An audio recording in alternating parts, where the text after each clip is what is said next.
Welcome to Ask the Guru, the podcast where we answer those difficult questions like who am I and why am I here? Thank you so much for joining me on this quest for the answers. Today on Ask the Guru, we are going to answer that question, who are you? This is, of course, a difficult question, and there's so many ways that we can answer it. Today, we're just going to look at who are you from the aspect of the personality self. This is the part of you that consists of your name, your age, the roles that you play, like mom or dad or sister, brother, lover, maybe your job. It's all the ways that you're showing up in the world. So you oftentimes are going to behave very differently when playing the role of friend as you might as the role of mother. So we always, to play a role, we need other parties. You need to have your supporting cast, I suppose.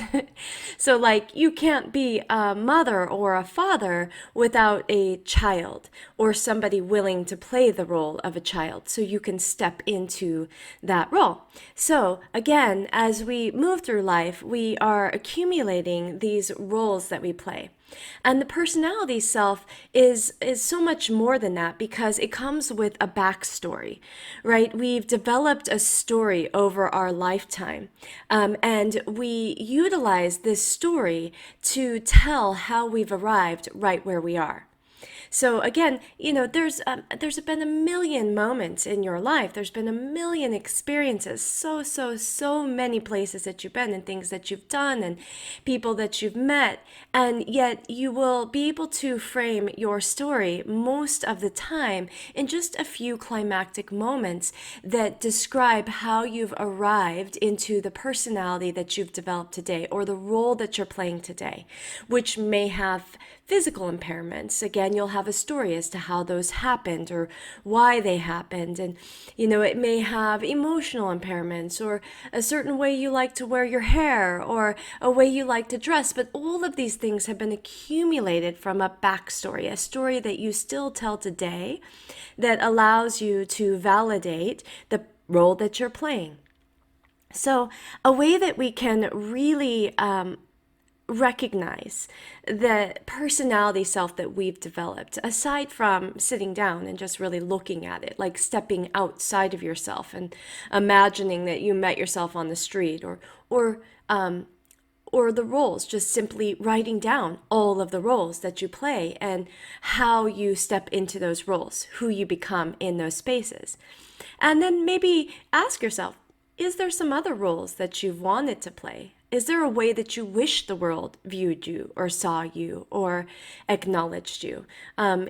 Maybe up until today, you're sort of that person that puts their nose to the grind and is a hard worker. And this is the role you've stepped into, the reliable hard worker. And maybe you want to be seen as the free spirit, the person who just kind of goes with the flow. And so look at some of the qualities of that role. How would you step into that role? Would you dress different? Would you walk different? Would you talk different? And something that is really important is, aside from, of course, taking time to really sit with that, I would love for you to take out a piece of paper and go, what are the roles I'm playing? How does the world view me today? How would I view me if I met me on the street? Would I say, oh gosh, this person is fit, this person is confident? How would I view me if I just kind of passed myself on the street somewhere? And then I want you to start to listen to the words that you say, the things that you use to describe who you are. So when you say things like I am, listen carefully to your own words that follow. I am tired.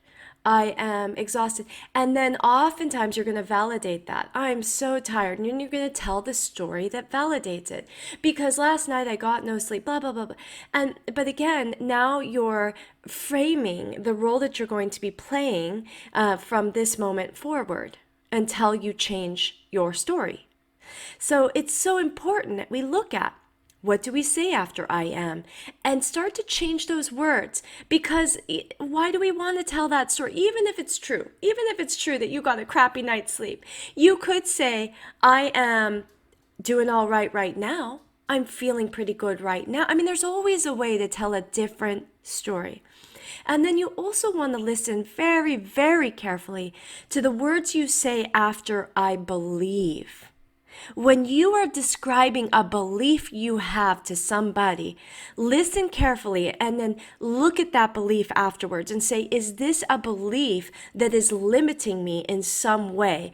And am I okay with those boundaries or limitations that I'm placing on myself by saying, I believe this? And what kind of life may exist outside of this belief if I was to look at this belief and maybe change it? I mean, so many people will say, things about, I believe that people are bad. People have qualities within them where they are, terrible people. They will hurt people and I just ask you to sit with that belief. Does that belief benefit you? Does it create boundaries in your life? And when you're living within those boundaries, what would happen if you were to remove those boundaries? How would your life open up? How would it be different? And then start to really look at the belief. Have you seen evidence of this? And is it 100% truth? And has there been more evidence of the opposite? Would it benefit you more to tell a different story, or to simply maybe baby step your way, shift the belief a little? You could say something like, yeah, I believe that there are bad people, but for the most part, people are good. And see how that opens up that possibility just a little bit. And bit by bit, maybe you'll start to just see more and more evidence of people being good. And you'll start to move in that direction. And you may see your world opening up. So it is really important that we look at beliefs that we have. Oftentimes, the beliefs that we've accumulated, they were given to us when we were really, really little. Beliefs that were designed to protect us, that happened when we were, small, when we weren't in control of our environments, when we were essentially being placed in somebody else's limiting beliefs. So mom and dad, they had beliefs about the world, and they brought you into this world, and they get to then control sort of the environment that you're absorbing and experiencing, and the way that you're moving through or building beliefs about life. So oftentimes when we're little, for survival, very, very necessary to survive in the environment that mom and dad have created, we may have to take on beliefs. Don't open the door to strangers, don't do. But a lot of the beliefs that we accumulate, we may have grown up in abuse, in dysfunction. We may have seen, horrific things and created so many beliefs about that. But now, here you are in a whole new world. So you've emerged from that place. And if you pause and you look around at the life that you have now and the world you're living in now, do those beliefs still pertain? Is it time to reanalyze those beliefs because they may be limiting you and your experience of right now? So again, these are all aspects. We are just talking only about the personality self. This is, again, the roles that we play within this skin, the way we interact with society. So this is the you that you look at in the mirror, the reflection of you that is skin, that is bones, that wears, costumes, that plays these roles, right? That puts the mask on every day and steps into all these different roles. This is personality self, but this is not who you are. You see, there's a whole nother aspect of you. There's a whole nother part of you that is the higher self. The higher self aspect of you is what we are going to refer to as your true self. See, your true self is everything that you want to be, at a deeper level, what you're craving out of this life. It is just peace, it is joy, it is love, it is all of the things that we're really wanting out of this life. But then we get hung up in the personality self, and then in the roles, in acting and playing our role, and reacting to the world, and we forget that there is another aspect of us, that this true self, right? This part of us that is limitless, that is boundless, that is peace, that is love. And if we spend a little bit of time quiet and still with our eyes closed, just a little bit of time, enough time that the mind starts to quiet down, we start to get in touch with that aspect of ourselves, that part that remembers that we are limitless, that we are boundless, that we are literally made of everything and everything is us, that we cannot be in reaction to the world because we are the world. It is all us. And when we can remember that, we sort of step back into our superpower. So when we are feeling maybe stuck, alone, scared, hurt, we have to remember that these are all feelings of the personality self, not the true self. And oftentimes we are only feeling hurt, stuck, because we are occupying the personality self and forgetting about the higher self. See, we start to believe the personality self is who we are, and we get really hung up in it, and we're completely disconnected from that part of us that is love, that is peace, that is joy, that remembers everything, right? And so, when we get caught up in the personality self, like the whole world, we forget that it is us. It becomes separate. It becomes a threat. The whole world is now an enemy because it is separate from us.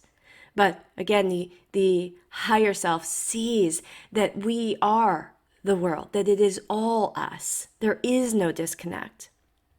It's like, it's an internal battle, see, because we're craving that freedom. We're craving that connection to the higher self. We want to be, and it's right there. The access point is right there inside of us. It's always available, but we somehow cut it off. We disconnect. It's like we choose to sit inside of a cage, and we are telling ourselves that we're trapped, even though we're holding the key in our hand. And this is truly, it's like the stories that we tell, the limiting beliefs, it's that, and the reacting to the world, and the world is out to get us, and all of those things kind of keep us stuck in this cage. It limits our ability to move. But we have the key. We can always unlock the cage and step back into remembering that freedom, that universal self, that we are limitless beings. And we are truly made of the sensation of love and peace and joy. That's who we really are. So I want you to view the cage, that when we are sitting in that cage and we're feeling stuck and we have to look at the cage as made up of our stories. It is the limiting beliefs. It is the words I am and the beliefs. And we have to look at what stories are we telling, because those are the stories that are binding us right now, locking us down. They are the shackles that are holding us in place, or the cage, the walls around us, right? But when we can remember, see that we are the writer, the creator of our stories. When we can remember that we are the only ones that can tell our story. Nobody else can tell my story. Nobody can say I am and be talking about me. Only I can. I am the person holding the key. I can unlock that cage just by telling a different story.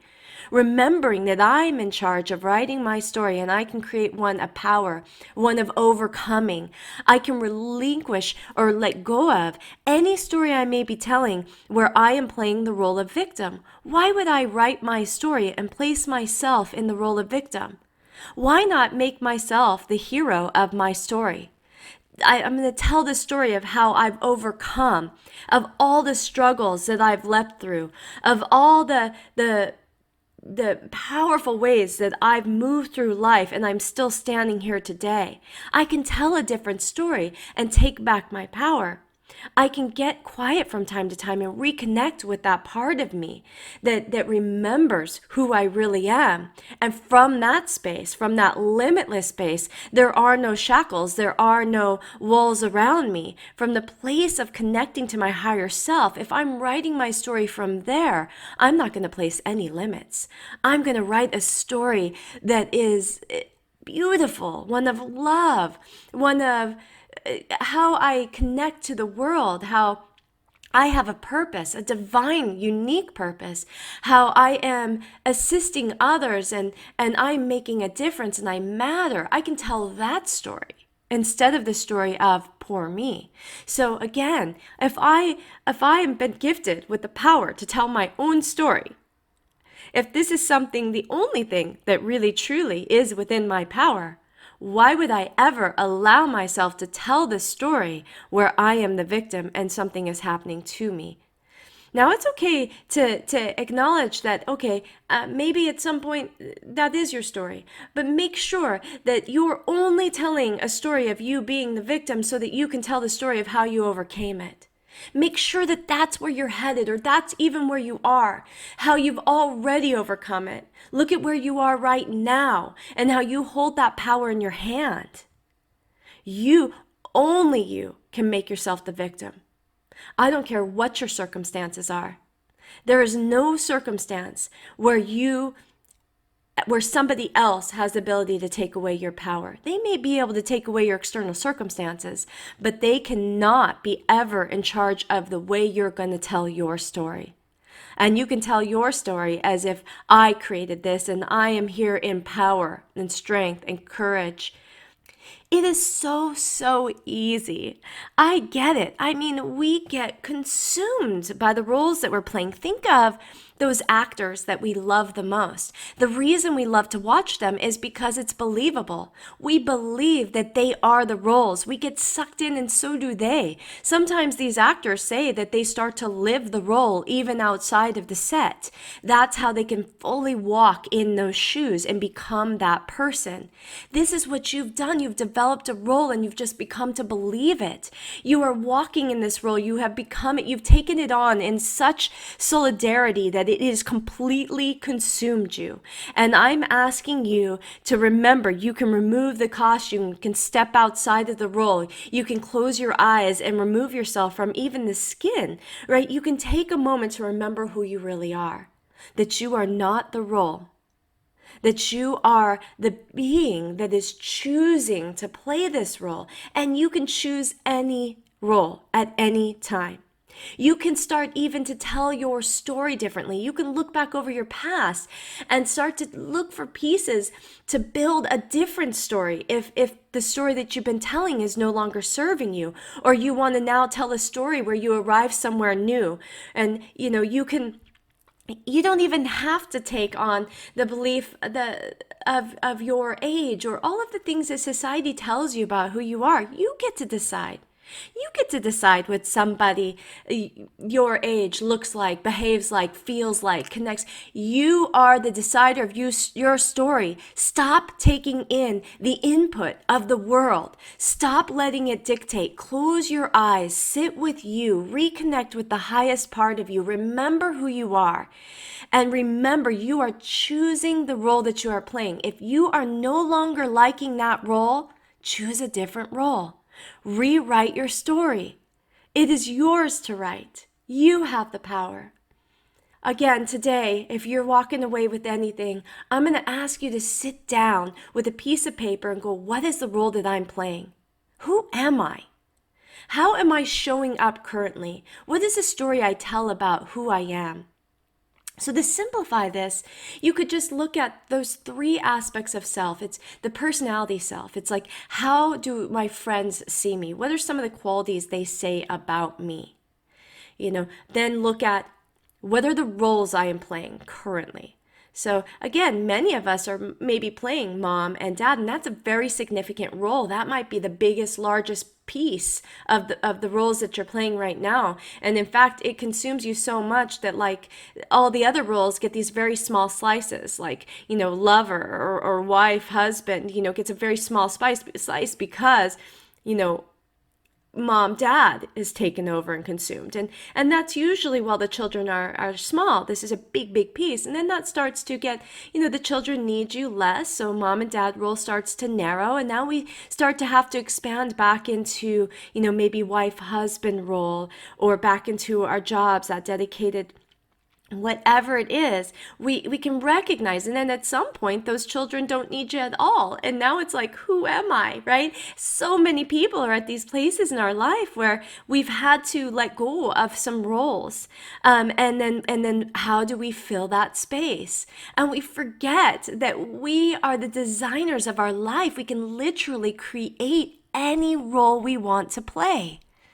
I would love for you to look at, who are you? What are the roles that you're playing? How do people see you? And then look at the way that you hold yourself. If you were just see yourself on the street somewhere in the average way that you dress or walk or talk, what conclusions might you draw about that person if you saw you? Would you say, oh, they're healthy, they're strong, they're fit, they're confident? What would you say about this person? How would you, what are some things that you might conclude by looking at them?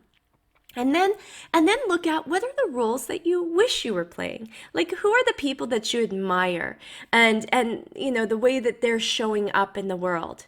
And look at how they may dress, how they may talk, how they may hold themselves. If you were to see them walking down the street, would you connect them with that role right away? And why? What are some aspects of the way that they are walking in that role? I want you to think of it just like being that famous actor on the set. They have to step into a role. They have to become that. And that is something that if you want to do, if you want to change your role, you have to look at, how does that person walk? How do they talk? How will the world perceive me as that role? What are some things I can change today? So again, today our question was, who am I? And, what are the roles that are playing? But to remember that aside from those roles that we're playing, that is just one aspect of us. That is just the personality self. That is the way that we navigate this world.